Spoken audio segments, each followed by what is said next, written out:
Sorry, Ever, I was waiting for your video. Okay. Good morning, everyone. Thank you very much for joining us. Go ahead, Kirsty. Thank you for joining us. Welcome to day 6, the final day of our TSL 2021 Partner Power Summit on Protecting Biodiversity. I'm delighted to be welcoming an amazing and incredible woman with a wonderful story that she's going to be sharing with us, Sacha Dench, who is a conservationist, adventurer, UN ambassador for migratory species, and she's going to be talking to us about her current adventures, her previous expeditions, and her charity Conservation Without Borders. So, Sacha, would you like to come up and introduce yourself?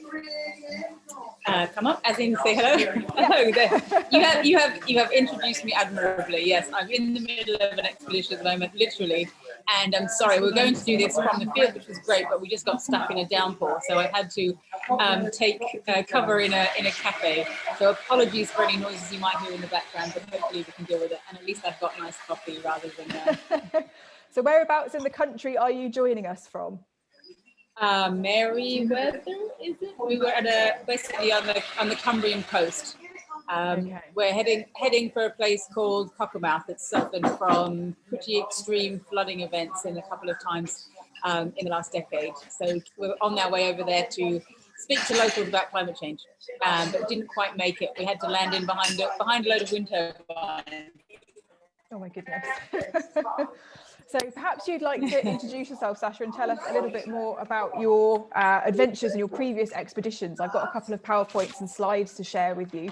If you'd like to go ahead, and I can share as relevant. Pull them up. Okay, so I guess if I just introduce briefly Flight of the Swans, which most people know me for, maybe you can tee up the trailer to play for that, which I think is at the very end. Yeah, so my name's Sacha Dench. I'm originally a biologist. I had a bit of an epiphany. Well, I'm a biologist and a conservationist. Had a bit of an epiphany a few years ago when I was looking specifically at marine species, and I started as a biologist looking at the shark nets off Sydney, where I was living at the time, and I started going out there recording with an idea of what people thought the shark nets were doing. I started swimming out to the shark nets and recording what I actually saw being caught in the shark nets, and then through freedom of information started assessing all the things that are actually recorded around the country recording shark nets. And I was pretty shocked by the information and thought people would definitely want to change this system. But in terms of my data as a scientist, people were this interested. Then I started taking videos and images of it, and suddenly people were this interested. And then I became Australian freediving champion.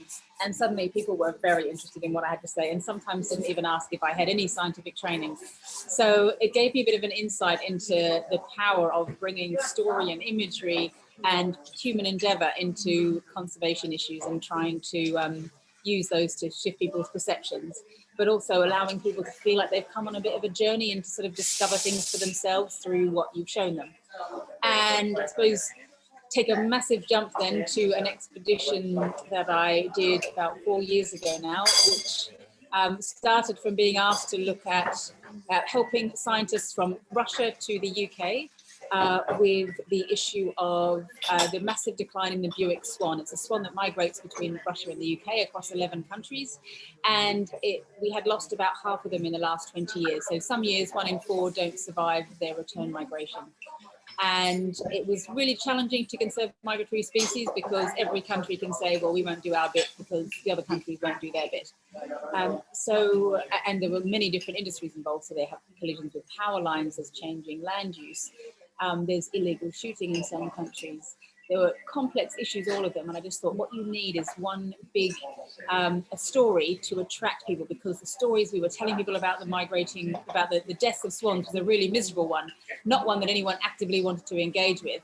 And I looked at the migration of the birds from the Russian Arctic to the UK, and I thought, there is an incredible story there, from the land of the polar bears and the reindeer breeders across the vast wetlands of the Russian Arctic, across the thick dense forests called the taiga, and then across Europe, where there's everything from castles and mass expansive agriculture, but also dodging storms and bullets. There's a kind of James Bond story for the bird world there. If I could bring to life that journey, I think that's one that a lot of people would want to hear. I just had to figure out how to do it. And so, yeah, I put 2 and 2 together and came up with 15 or something somehow, and decided that the best way to do it was not to put little cameras on birds, but to just try and fly with them. and I just started flying in a paraglider and a paramotor, and realized that in the paramotor you can be very much like a bird. You're exposed to the elements, the wind and the weather, and you are also suffer many of the same threats. Look on the constant lookout for safe places to land, to rest, to refuel, although refueling is different. You also fly at similar speeds and altitudes as the birds. And the best thing about a paramotor is that you can you take off and land on your feet, so you don't need runways. So you could effectively stop and land and speak to people all along the flyway. So yeah, put that together, and I can talk more about that afterwards. But here's the short trailer that we made at the end of it that will give you a bit of an idea of what flying through the Russian Arctic is like. Right, I'll just do a check. Can you all see and hear this? Yeah. Thank you.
Looks like the skewer got here before us. The bird actually being shot.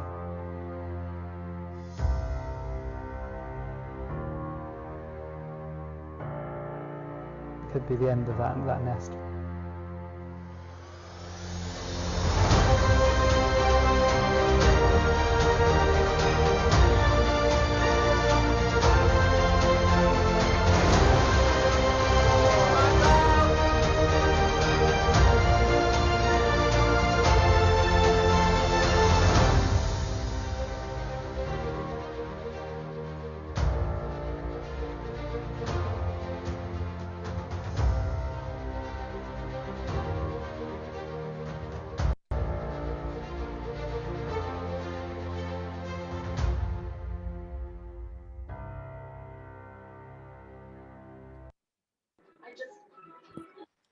Wow, that was pretty impressive. So what would you say the impact of that expedition was, Sacha, personally, and also what you were hoping to achieve? Oof, that's a big question. So what was I hoping to achieve on it? Well, many things. Firstly, to get the attention of all the different industries.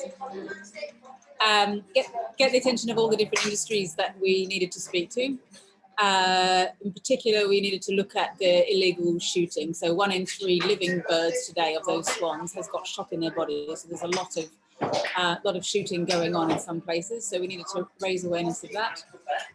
We also needed to empower the conservationists all along the flyway. So for many of those issues, people knew the solutions. They just couldn't get the attention of decision makers and industry to actually allow them to do what they needed to do or to fund what they needed to do.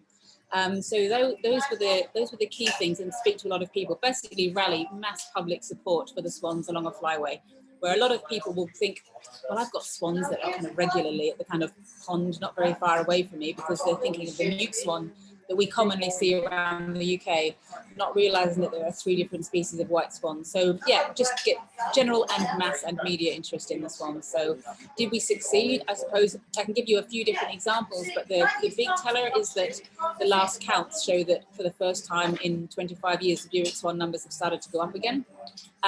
Whether or not our expedition, the actions that we kind of inspired, we're all behind that. I'd like to think so, but then it's not the only thing. but definitely made a difference, and people are still talking about it, and there are projects that are spun off it that are still going on. For example, there was one stretch of power lines we came across in Estonia where locals had seen about 200 swans on the same piece of line die every year. And so we highlighted that, we ran pieces with them, and got the film of the expedition shown on Estonian television. And the conservationist out there emailed the other day with a video saying, thank you so much for the inspiration. It's 4 years on. The company have put diverters on all of the lines now. They've reduced them from 6 lines to 3 lines, and tell us that within the next 2 years, they will have buried all that stretch of power lines. I mean, to be honest, 200 deaths of a protected species should have been enough for them to do it anyway. But, you know, it's taken time, but it's actually happened. Up in the Russian Arctic, we've been talking about, well, the scientists thought they'd been talking about trying to tackle what might be the causes behind the shooting for years. But I approached it by asking all of the hunting tourism organizations to get involved with the logistics of crossing the Arctic. I had no idea how to cross the Russian Arctic in a paramotor that needed petrol, resupply about every 100, 120 kilometers. And so I involved them all at the very outset of the expedition. And so I had pretty big support at that level from the hunting community, but also then from the Linux community. And now that group have become something called the Swan Champion Network, who are advising and doing all the activities on raising the profile of swans, but also stopping any illegal shooting that's going on up there. But we had a really, by basically involving and embracing people and giving them, talking about the problem openly, but allowing people to write the story for themselves with them as the hero rather than them as the villain in the whole thing. So I think that's a problem we quite often do. But by default, anybody who's causing a problem in conservation is also probably the best person to be the hero and solve the problem. And that's what I've kind of tried to do on that last expedition. So yeah, we have plenty of other examples of that where we've either just ignited a flame for people or shared ideas with others. There was another really key thing I learned on the last expedition, which was that how you tell stories. So we got, if you want to get people's attention, which you need to start off with, the idea of crazy lady trying to fly like a bird across 11 countries, that gets people's attention. That makes them turn up. That makes the media turn up. That gets you onto local radio.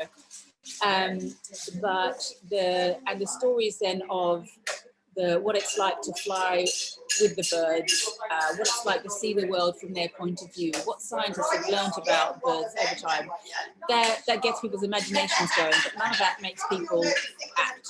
The thing that makes people put their hand up and say, well, I could do something, is when I told stories about other people who are doing something. And so that's another thing that I've learned, which is part of every expedition. And people will hear about me trying to fly around the country now and go, well, that's amazing, but the general reaction is, I couldn't do anything like that. And it's often where it stops, and that's not what we want to do. So yeah, is that a good enough answer? Yeah, fantastic, thank you. Yeah. So I mentioned in the introduction that you've been made the UN ambassador for migratory species. Why is it that migratory species like the swans are more at risk of things like biodiversity loss and climate change? It's a challenge for all migratory species is that they have their wintering grounds, their breeding grounds, and then they also require safe places to stop and rest all along the flyway. For migratory birds, that's different forms of wetlands, whether coastal or inland. And so they rely on safe places in all of those different countries. And at the time when they happen to be migrating through, what climate change is doing is creating lots of variability and change for them in all those different countries. So rather than having to cope and adapt to a changing climate in just one country, the swans, for example, have to cope with it in 11 countries. So that's particularly the problem for birds. They're just dealing with so much variability, and on a very basic level, more turbulent weather during migration. That's getting harder and harder for them to predict, but also the storms are getting more and more violent. That's it, thank you. So that was your previous expedition, and as you mentioned at the very start, you're currently on another one. So tell us about the current expedition that you're embarking on. So the current expedition is to try and fly around the whole of the UK in a paramotor, which no one has done before. But I'm trying to do it in an electric paramotor, which is a prototype machine and is proving to be challenging on lots of different levels. But what we knew was that with a battery, the heaviest battery that I can carry on my back, I would only be able to do flights of 35 to 40 minutes each rather than 3 or 3.5 hours with a petrol motor. But that gives a perfect opportunity to stop and land and talk to a lot of people about climate change, what we should do about it. So we're speaking to people randomly wherever I happen to land, but also some people who've got climate solutions and filming their stories and sharing them and taking all of those messages to the climate conference at the end of the year.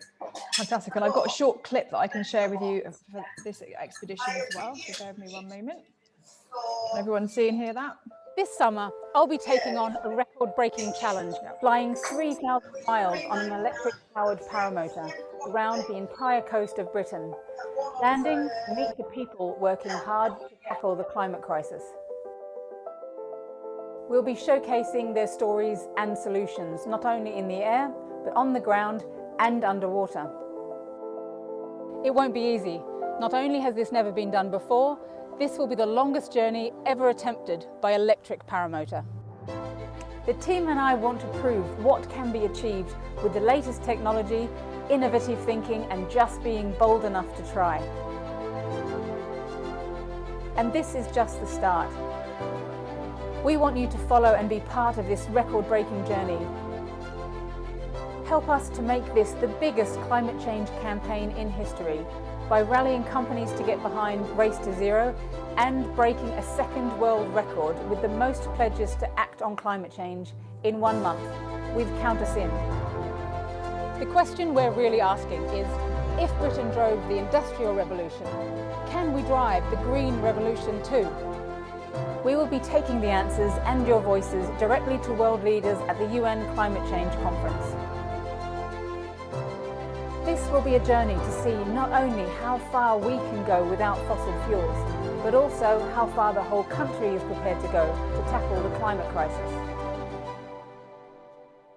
Whilst our individual actions may seem small, when we act together, we can really make great change happen for people and the planet.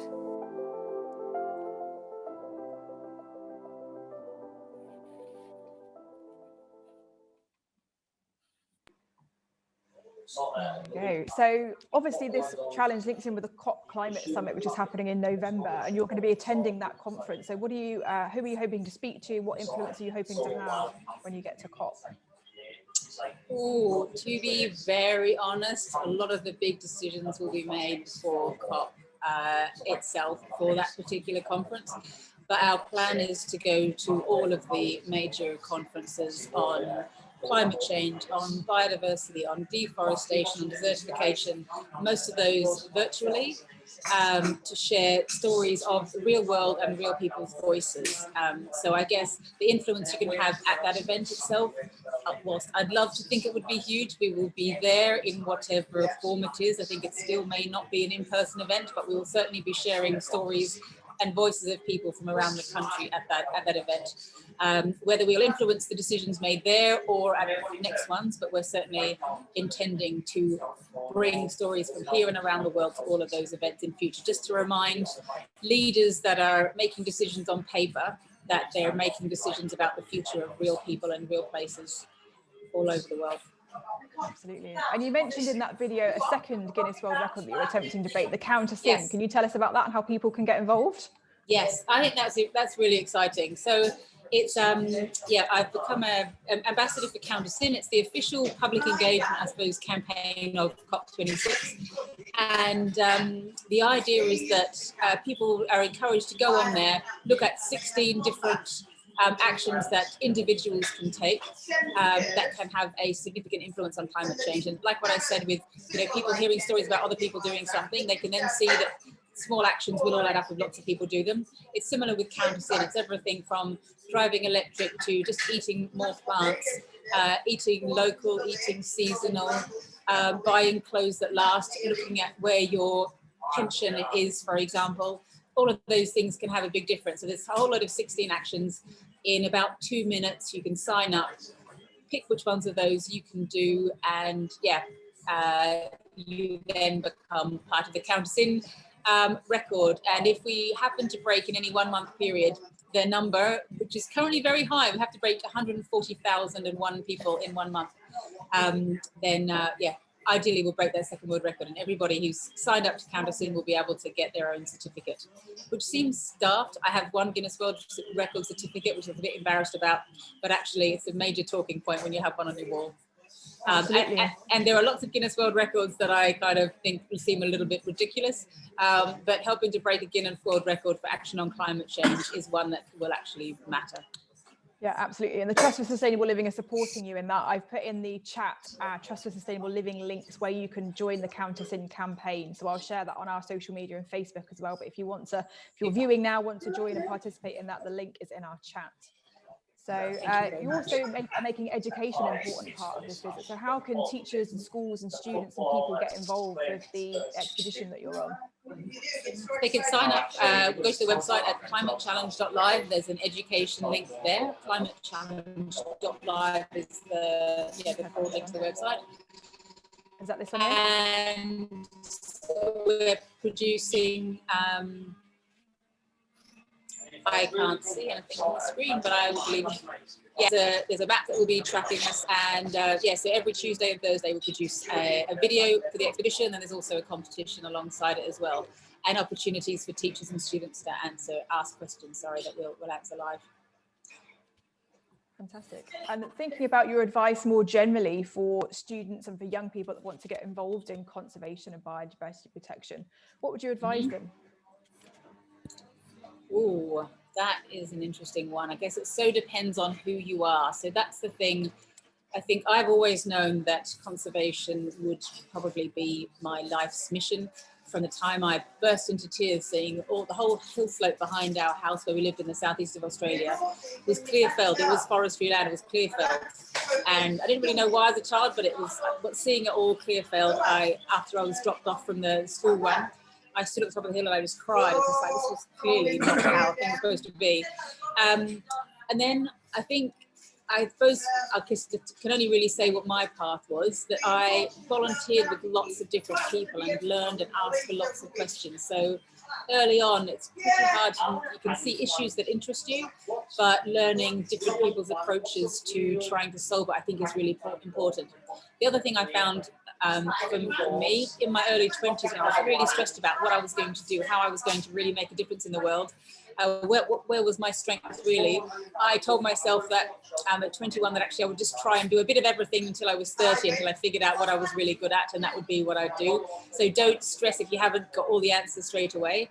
But I definitely think if you can find a way, if you want it to be your kind of life mission, finding places where your kind of passions are, an issue that you get really excited about, and where mentally you can think, well, rationally, logically, you think, yes, this issue is an important one, but also where your skills really combine. If you can find a way where all those three things overlap, that's the ideal. For example, when I was flying over the Russian Arctic, stopping and landing in strange communities that some of whom had never had anyone from Moscow, let alone a foreigner, turn up. I was flying over pretty remote terrain, and there's all kinds of wild animals up there that I'd never interacted with before. I was just thinking, like, this for me is heaven. I'm in my element. I'm really loving what I'm doing, and I really believe in it.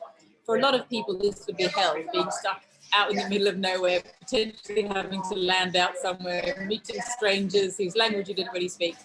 But for some reason, my combination of liking speaking to strangers, being comfortable, in the outback, and this now newfound passion for flying, those three things I managed to combine into something that I now feel really has an impact.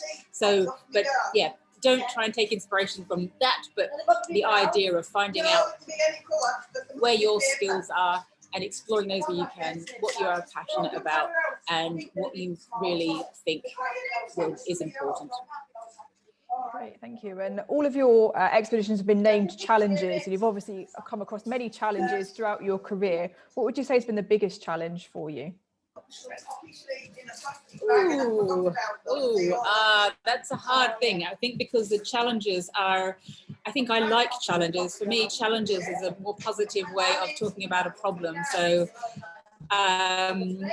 like on expedition, for example, people get excited about solving problems, which I feel that's the sort of spirit I want to bring to the issue of climate change, where many people see it as this problem, this big, overbearing, dark cloud problem that is, you know, bigger than anyone can tackle. Whereas if you try and think of it as a challenge or a potential adventure that we've all got to go on, and that actually solving some of these problems could be quite fun. You know, they will make us think differently. They'll make us collaborate. They'll make us work together. Challenges I'd like to see as a positive thing.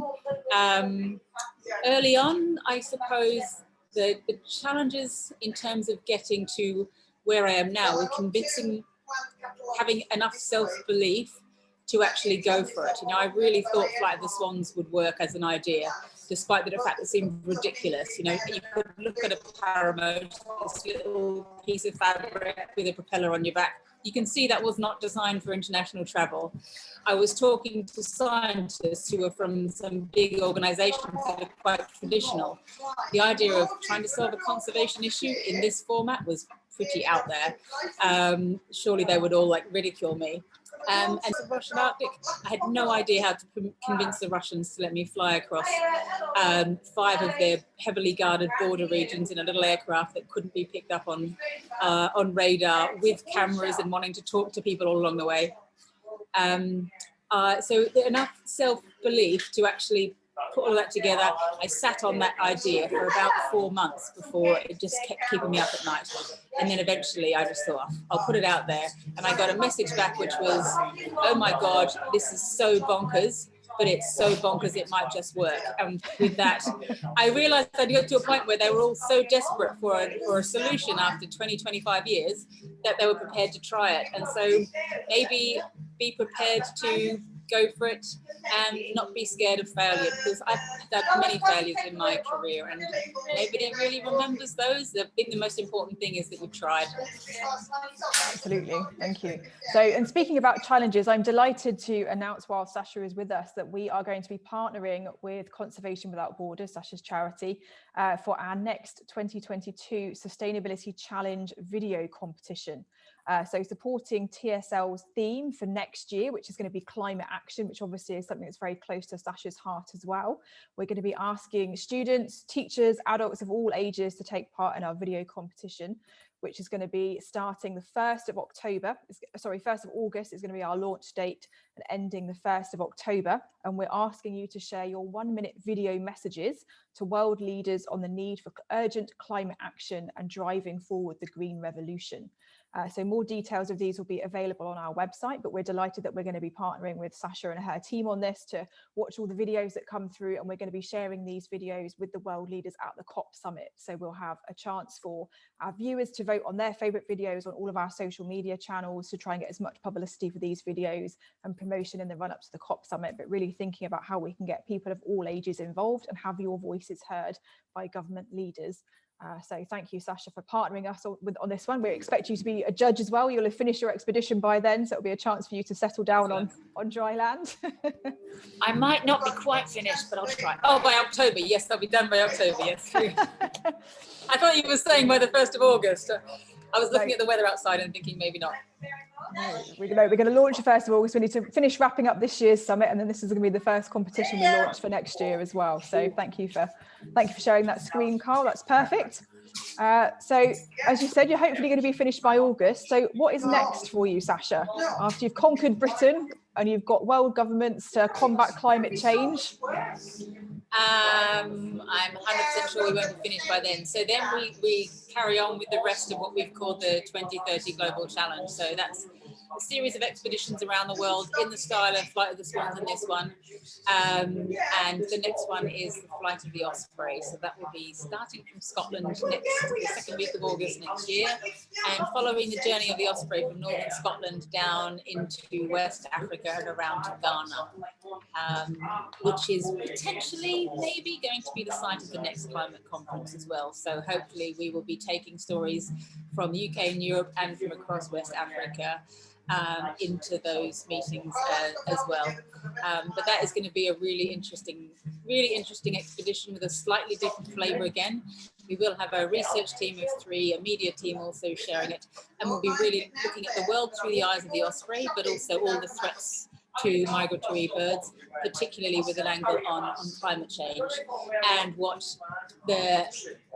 we're no doubt going to be exploring in that as well is actually how many of the different impacts we are having on those parts of the world are part of the supply chain for products we use in Europe as well. So we'll see what impacts fishing has, fishing that we all partake in globally, we all take fish from around the world, what impact that's having in certain countries and what that impact that's having on things like migratory species. So hopefully we'll bring to life the interconnection of all of us, all of the things we eat, the products we use, and our connections between different people. I think it's very easy to, I mean, most people couldn't point on a map to where Guinea-Bissau and Sierra Leone are, but yeah, it's really interesting to see how many of the products we use might be coming from those regions. And yeah, show the closeness and the interconnection with people. Thank you. And I'm delighted to say that the Trust for Sustainable Living have been working with Wildfowl and Wetlands Trust and a number of organisations along that migration route to create a series of osprey-themed education resources for teachers and for students, which are going to be available from early September. So we'll make those available on our website. Obviously, that's with Sacha's team as well. So we'll have some education support to go with that exciting journey. So possibly different weather along that route as well, Sacha. Possibly quite different weather. Yeah, we're looking forward to the challenges. In fact, I'm probably trying not to look forward to the challenges of crossing the Strait of Gibraltar and then the Sahara Desert. Very, very different challenges of flying there. For example, yeah, in the Arctic, in the Sahara, and even in southern Spain, the thermals, which are in this country when you're flying in a thermal. Excuse the motorcycle if you can hear that. When you're flying in a thermal, it's generally a reasonably small area of thermal, so you've got to turn tight circles to stay within it. But in parts of southern Spain, but also the Sahara, the thermals will be so big that sometimes you cannot find a way out of them. So actually getting down to land when you want to can be quite hard. So yeah, all sorts of different challenges there, but that's exactly what the ospreys experience as well. They're relying on thermals, but also coming into land and roost at night. So yeah, it should be exciting getting people inside the head of an osprey.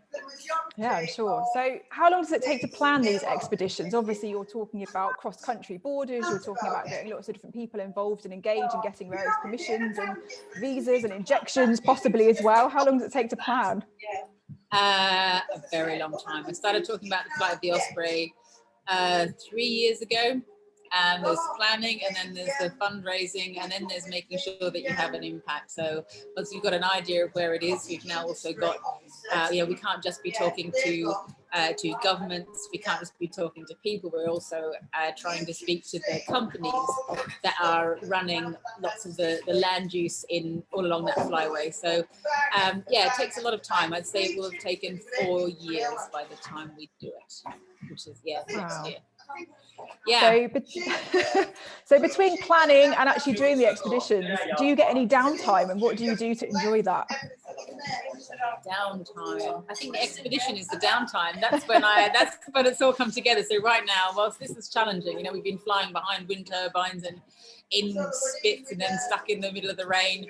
But every single one of those landings is a chance to talk to someone different, and certainly after lockdown of a year plus, the idea of talking to lots of people is also a joy, and this is my downtime really. The hard work is the preparation and spending a lot of time sitting behind a computer, writing, etc.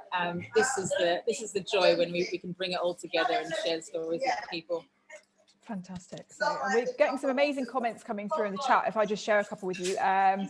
Zahid says that he loves the documentary and believes in the power of documentaries in communicating scientific information to global communities. And Jasmine said she loves the idea that the people contributing to the problem are the best people to solve it. Such a good idea for making change generally, not just in terms of climate issues. So Ewan has asked if you can share any more examples of where you've engaged these people that are perhaps causing the problems and how they've been able to reverse that experience. Yeah, okay. So in Lithuania, we had Lithuania and Poland, really. So lots of the wetland habitats that the swans used to use are now fish farms.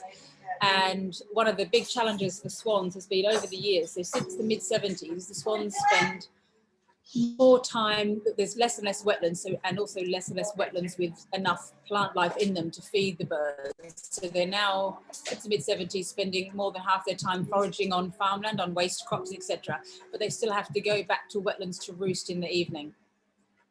So on that front, many of these wetlands have been turned into fish ponds. So when we stopped and spoke to people there, the fish farmers all said, well, the big problem was that they drain the fish farms at certain times of the year just before the swans come through.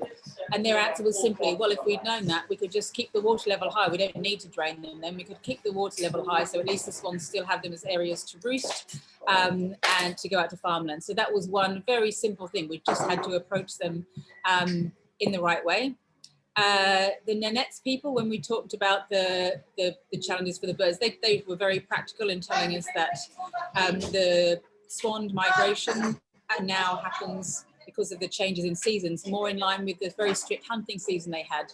So they might need to have if there was a shift, if they could be allowed a varied hunting season, so they could make sure that they were hunting when the main goose migration was going through, when the goose numbers aren't in decline, then that would really help them because they rely on eating birds to survive up there. So that again was a very practical, and they would say to us, if you've known about this problem for 20 years, why has no one ever spoken to us about it before? And it's a pretty fair question, really. Yeah. Great, thank you. We've got a couple of other questions. Daniel, do you want to come online and ask your question to Sacha directly? Yes, sorry. I have two questions. My first question is, what do you think is the biggest thing people can do to preserve nature and stop climate change? What is the biggest thing they can do to protect nature and solve climate change?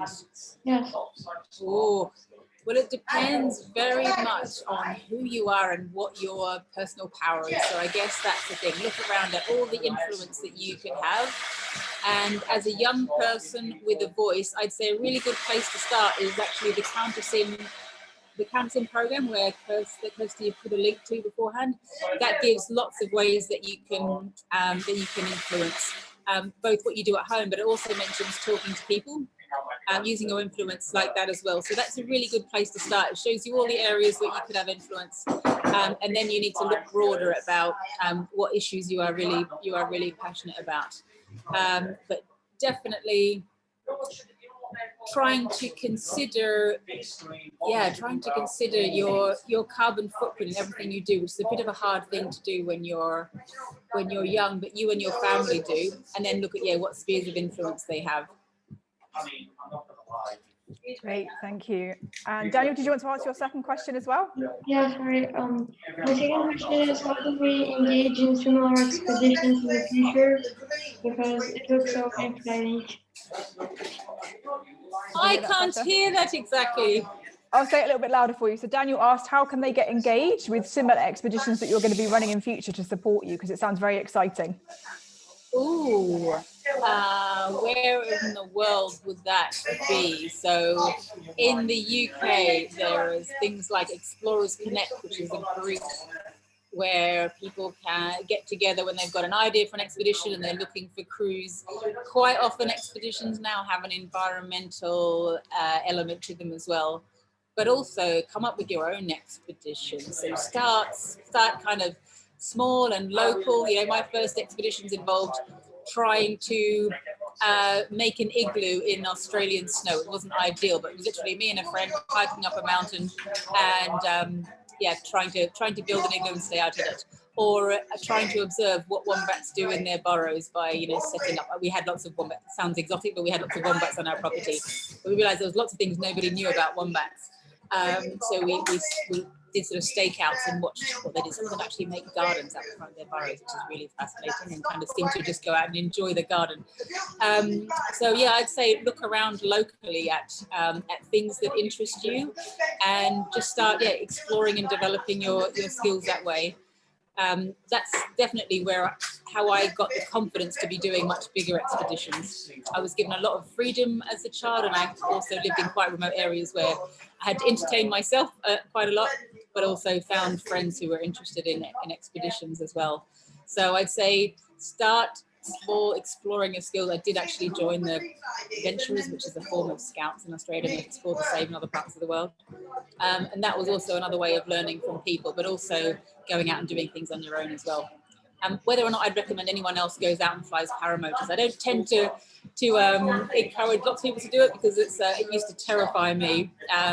I only got really confident because I saw that the paramotor was a key to doing some pretty amazing things. So yeah. Maybe start small, Daniel. Start small, yeah. And Karthika, your hands up. Do you want to share your question with Sacha? And if she can't hear, I'll say again for you. You're muted, Karthika. Yeah. As we're too young and we can't make expeditions like you, and how can we contribute or something like, how can we support this cause by staying in our home country and staying in our home? Okay, so how can we contribute to the cause by staying at home? Ooh, how can you contribute to the cause by staying at home? Do you mean how can you contribute even from home, as opposed to staying from home? Okay, so I was going to say encouraging having holidays and things at home, and not flying massive journeys for holidays and things is a great contribution. But how can you contribute from home? There's so much that you can learn on the internet these days. You can also, if we're talking about trying to get behind issues that are local, there's plenty of people that you can write to online, plenty of people you can learn from. I guess the key thing is probably finding where you can have most influence is probably reasonably local to you. Find out who's doing what are the issues that are important to you, what's happening locally, who is already doing something, and see if there's anything you can do to contribute to that. That's the key thing. Everything that I've done that's had an impact has started from me having an idea, but the idea is absolutely pointless until you get a little following of people that back you and say, yes, that's a good idea. And I'm good at my one thing, but they're all people. For example, on this expedition, I've got 8 people in my crew. So it's not just Sacha flying a paramotor around the country. There's 8 crew behind it. So if you aren't exactly sure what to do, find someone who is local to you, who you think sounds like they're doing something really good, and see what you can contribute to help. And there's bound to be lots that you can still do online. Great, thank you, Sacha. Karthika, you also asked, are there any inter-country agreements in place to protect migratory birds? Oh, there are many. That's a very big question. So yeah, I'm an ambassador for the Convention on Migratory Species. There's also AWA, the Africa-Eurasian Waterbird Agreement. That's for this. That's for the flow. That's what I was first engaged with. But yeah, there are many international agreements for migratory birds. But the agreements, I suppose, put frameworks into place. They still need people to take action in order for those for them to really have an impact. But it's well worth, if you're interested in those sorts of agreements, it's well worth reading them and just seeing exactly what the kind of content of that is. If you're asking that kind of question, you might just be the sort of young person that might just want to delve a bit deeper into that. There's also, if that area interests you in particular, there's opportunities for internships in those sorts of organizations, and a few people I work with have got in that way. Yeah. Great, thank you. And Sahid is with us. Sahid was one of our panelists and judges earlier in the week. He's a scientist based in Nigeria, and he wants to know how he can get involved as a scientist at the University of Nigeria who's been supporting your next project with the flight of the ospreys. Ooh, send us an email. Yes, very, very interested indeed. Yeah, send us an email. We are hoping to have collaborations with universities all along the flyway in Nigeria. Is only just passed. We did have a few people say, can you please go to Nigeria? But we were originally only going to Senegal, and then it slightly got extended because the ospreys go a bit further and a bit further and a bit further. And I know that it's already 10,000 kilometers between Scotland and Ghana, and I might be completely shattered by then. But do send us an email. We'd love to hear from you. I'll make sure to connect you both. Thank you. Okay, we've got a question coming in from Simonet, who's watching on Facebook in Romania, and she asks, can you tell us a bit more about conservation with borders, and is it similar to the Trumpeter Swan Society? Ooh, I don't know the Trumpeter Swan Society, but I probably ought to, as I've contributed to various swan collaborative projects. Conservation Without Borders is not purely swans. I mean, Conservation Without Borders is the charity that I started. The idea was that it would be looking at global environmental issues through the eyes of migratory species, hence the Without Borders. But it's also intended to refer to the approach that we want to take of not working just with conservation organisations, but to try and involve everybody, the public and industry, in conservation. So without borders between the different sectors. And the other thing that it was based on is an experience I had with a reserve warden at Slimbridge, where I used to work in a wetland in the west of England, where I was asking reserve wardens from all the different wildlife reserves what they would like to be able to report at the end of their careers. What would they like to be able to tell their grandchildren they've achieved? And one of them said, who's been working at the trust for a few decades, that what he thinks they've done in the past few decades is to create nature reserves, but it left people thinking that nature belongs only in the nature reserves and actually doesn't necessarily belong outside of that. And he's not proud of that so far. And what he'd like to be able to say by the time he retires is that they've reversed that, that people no longer think nature only belongs in nature reserves, so that nature belongs everywhere and there is no borders. So that's the other point behind Conservation Without Borders. Great, thank you. And yeah, a focus on climate change now has just become necessary. It's just obvious. That's what we've got to tackle about. So I'm just sharing in the link, Sacha, the details for people, how people can join the different websites for the Facebook, Twitter, and your social media as well. So Anvishika has got a question. Anvishika, do you want to come online and ask your question? Might have to ask it for her. Okay, I'll read it out. So Anvishika is based in India. She's one of our students from this week, and she asked, we can see that the temperatures are rising very drastically. How can we protect the habitats of polar region birds?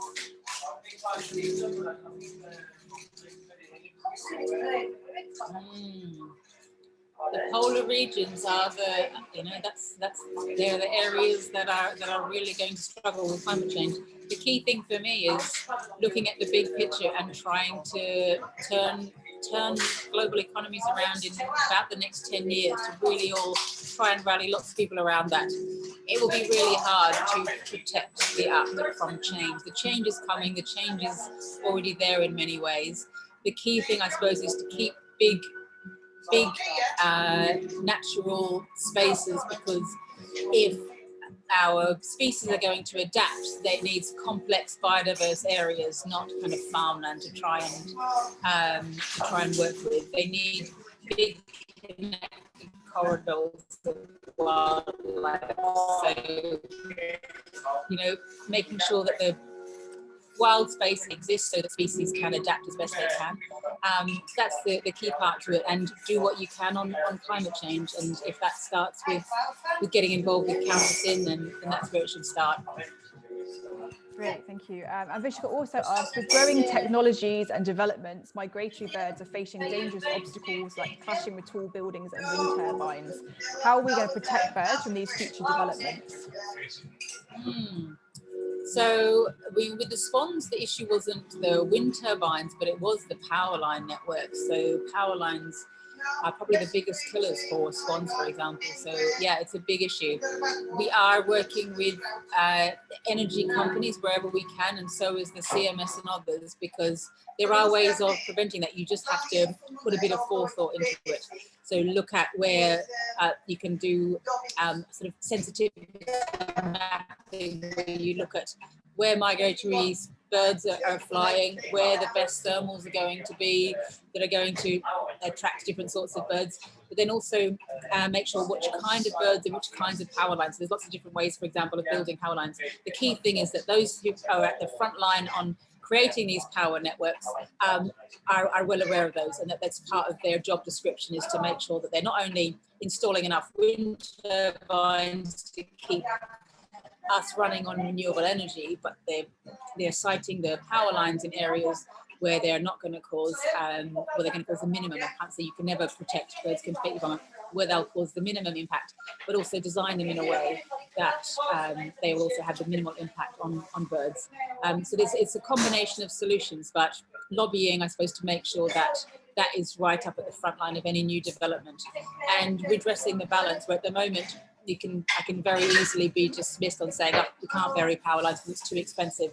Well, then what's the cost of losing 200 birds, 200 of an endangered species a year on one stretch of power line? That we need to redress that balance, or incorporate that into the economic calculation that's currently being done. So yeah, there are various different international agreements, but particularly if there's any particular hotspot areas near you, asking the questions, being awkward. If you need to be, and particularly if you're a young person, your voice will be heard more than you think, potentially more than adults these days as well.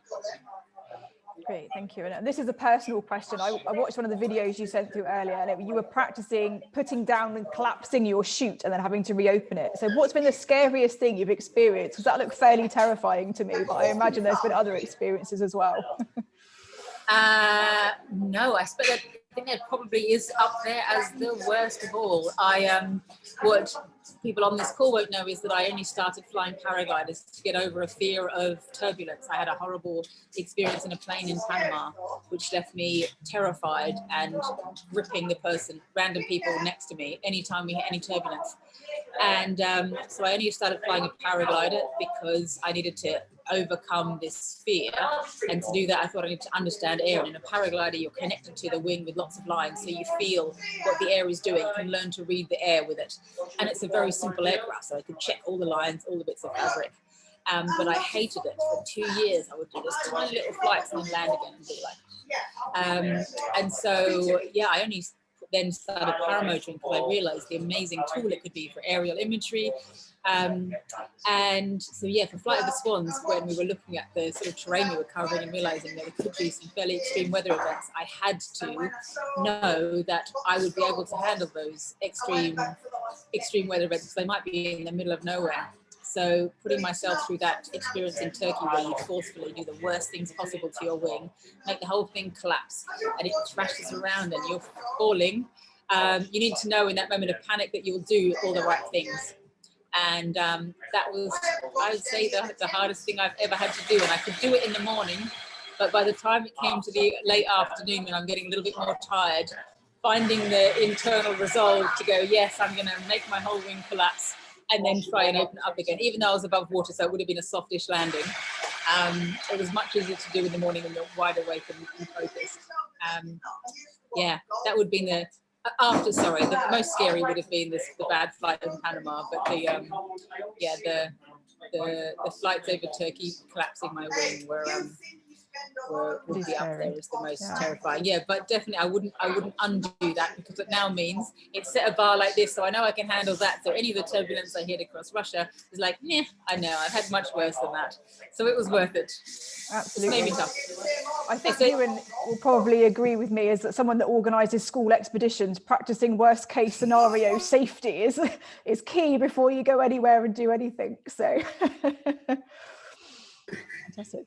And thinking about the flip side of that, obviously as a conservationist, you've done these amazing expeditions. What's been the moment that's made you think, wow, I can't believe this is my life. I can't believe this is really happening. Oh, wow, as in this is good. Yeah, like amazing wow. Like amazing wow. This is what I wanted.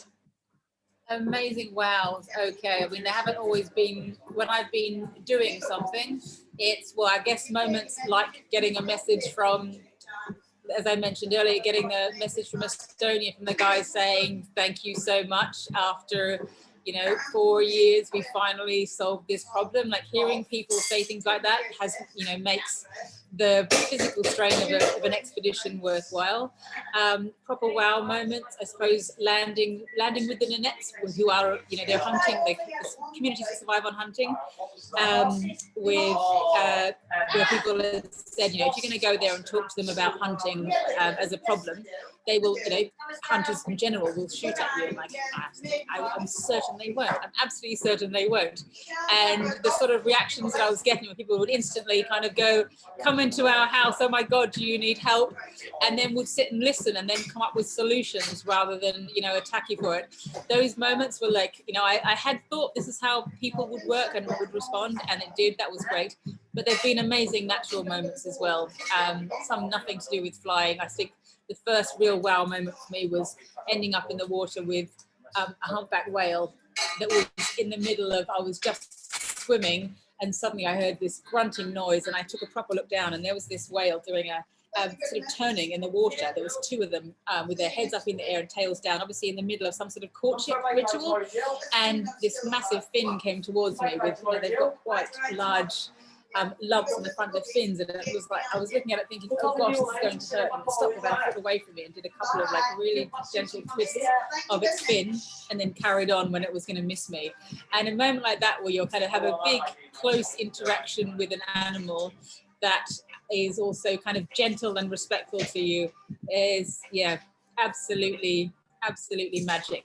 And I suppose there was another up in Scotland, where I tell this story reluctantly. When I first started working on migratory birds, in particular ducks and geese, and I had thought initially, for a lot of people, this is like a domestic animal. This is an animal a lot of people just think of as food.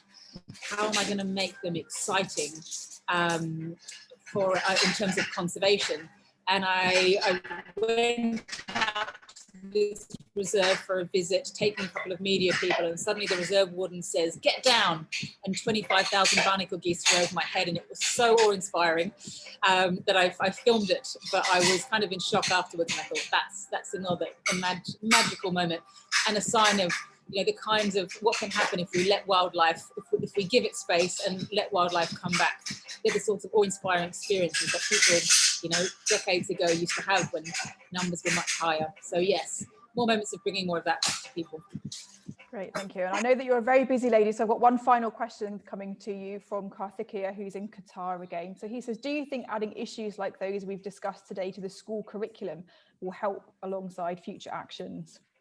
Yes, add the issues, but frame it in a way that poses challenges for young people to try and solve. I think just learning about the problem can leave you feeling quite daunted, but looking at the problems through the idea of trying to find solutions, I think that's the difference. When I speak to young people, when they talk about the things they've learned, there's a kind of seriousness to their eyes. When they start talking about, solutions they've come up with themselves, that's when their, imaginations are ignited, but also present visions of what we could be working towards. I think that's also really important. Not just talking about all the bad. You need to be thinking about what could be, what other worlds, what other spaces we could create, what a new future could look like, and allow young people to try and come up with ideas and solutions to get us there. Fantastic, thank you. Well, we won't take up any more of your time, Sacha. We're extremely grateful for you taking time out of your paramotor journey around Britain to join us today, and glad that you managed to find somewhere dry with good internet to connect to us. Yes. Thank you, audience, for joining. It's terrible weather in the UK. It's a terrible summer at the moment. But do check out, sorry, go on. I was going to say, it's now bright enough that I can go outside and carry on the flight, I think. So excellent. This has been a perfect interlude. Good. Well, we wish you all the best of luck in the rest of your journey. You can follow Sacha's adventures and her current Round Britain Climate Challenge expedition on her website, which we've put the link to in the chat. Do log in there as well and support her with the Count Us In challenge to raise that world record of people, 140,000 people around the world pledging to take climate action. And also details of the joint TSL and Conservation Without Borders Sustainability Challenge video competitions with your messages to world leaders on why we need urgent climate action and how we can drive the green revolution will be available on the TSL website later this week. Okay, thank you very much, Sacha, for joining us. I hope you've enjoyed your interlude. You've managed to have a quick cup of coffee, refresh yourself, miss some of the rain, and are ready to go again. We wish you the best of luck. Thank you. Thanks very much, Shasta. Thank you for joining us. Thank you, everyone. So if you're going to be staying on for our final panel discussion, that's going to be in around about 30 minutes time. And that's going to be our final session of the Partner Power Summit, which is thinking about the next steps, what is next for biodiversity and young people. So if you haven't got the link for that and would like it, you can pop a message in the chat to Ever or I, and we'd be happy to send that to you. And then we'll be having our summit closing and introduction to our 2022 competitions. So thank you very much for joining us, everyone, and hopefully we'll see you in about half an hour. Bye. See you.